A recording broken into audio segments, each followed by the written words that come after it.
Bonjour à tous, on se retrouve sur l'un de mes spots préférés pour faire du drone, ce sont les ruines gallo-romaines de Champlieux. Dans cette vidéo, je compare les caméras ultra portables GoPro Hero 7 Black et DJI Osmo Pocket en enregistrement 4K 30 fps avec l'objectif d'en réaliser une vidéo accélérée. Je suivrai pour chaque test le même parcours en faisant le tour du théâtre, comme vous le montre actuellement mon drone Parrot Anafi, configuré pour l'occasion en mode caméraman. Pour la GoPro, je réaliserai donc une séquence en vitesse d'enregistrement normale, puis avec la fonctionnalité Time Warp. L'Osmo Pocket est, pour l'instant en tout cas, dépourvu de fonctionnalité d'enregistrement accéléré automatique. Je testerai néanmoins les 3 modes de configuration de la nacelle stabilisée, à savoir les modes verrouille, FPV et follow.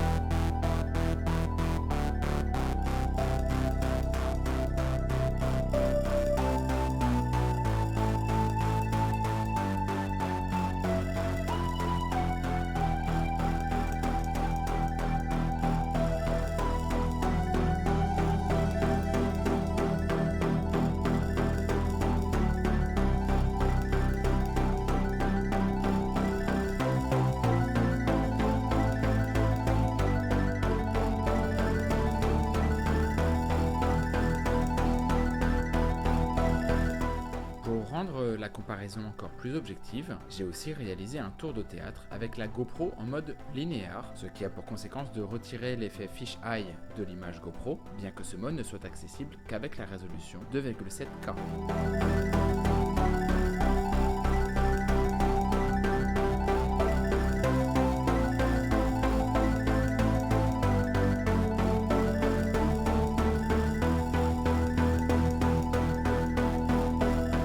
Au visionnage de ce premier test en lecture à vitesse réelle, il m'apparaît que le meilleur mode d'enregistrement dans ce contexte pour l'Osmo Pocket est le mode verrouillé de la nacelle. En effet, le mode FPV ne compense pas assez le décalage de la verticale que j'impose à la caméra du fait que je ne la tiens pas devant moi. Quant au mode follow, il se fait tromper par le décor et décroche de la cible fixée à l'initialisation de la marche.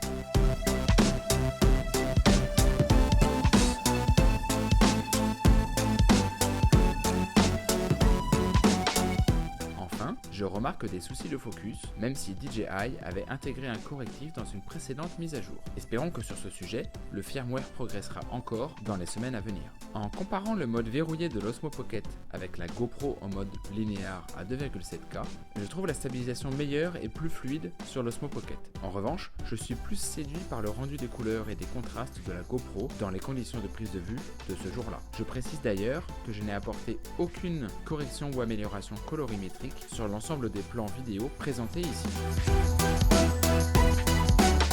Pour comparer l'accélération des vidéos, je dispose de la vidéo GoPro en vitesse normale et de 3 vidéos en mode Time Warp x10, x15 et x30. Pour l'Osmo Pocket, seul un mode de capture à vitesse réelle est proposé.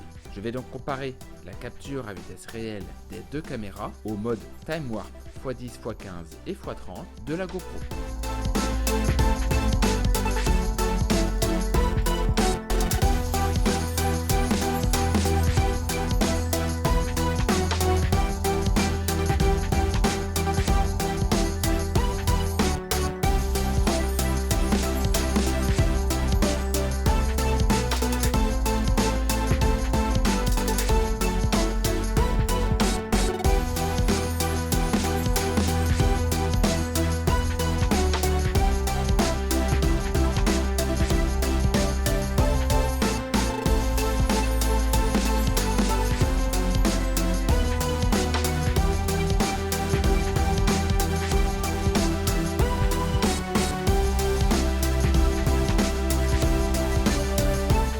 Indéniablement, ce sont les modes Time Warp de la GoPro qui donnent le meilleur rendu pour les vidéos accélérées. Au-delà de cela, l'accélération de la vidéo de l'Osmo Pocket est bien meilleure que ce à quoi je m'attendais et elle surclasse l'accélération de la vidéo à vitesse normale de la GoPro. En résumé, la stabilisation mécanique 3 axes de l'Osmo Pocket fait bien son boulot. Encore faut-il adapter le mode de la nacelle en fonction de son sujet et du cadre dans lequel on évolue. Il n'empêche que l'angle de prise de vue de la GoPro lui permet de traiter d'autres types de sujets que l'Osmo Pocket, et notamment de combler le faible recul d'endroits exigus. Enfin, J'espère que le firmware et le logiciel de DJI pour son Osmo Pocket vont encore évoluer pour permettre d'adapter la colorimétrie à son goût avant même le travail en post-production. Désolé si certaines séquences manquent de qualité, notamment en contre-jour par exemple. Ces conditions permettent de comparer les deux caméras dans des conditions réelles et naturelles pour que l'on puisse tous se projeter et envisager l'achat de l'une ou l'autre. Voilà, cette vidéo est terminée, j'espère qu'elle vous a plu et si c'est le cas, n'hésitez pas à cliquer sur le pouce tourné vers le ciel et à vous abonner à ma chaîne pour m'encourager à créer de nouveaux contenus. Je vous souhaite à tous de l'inspiration pour vos futures créations et vous dis à bientôt.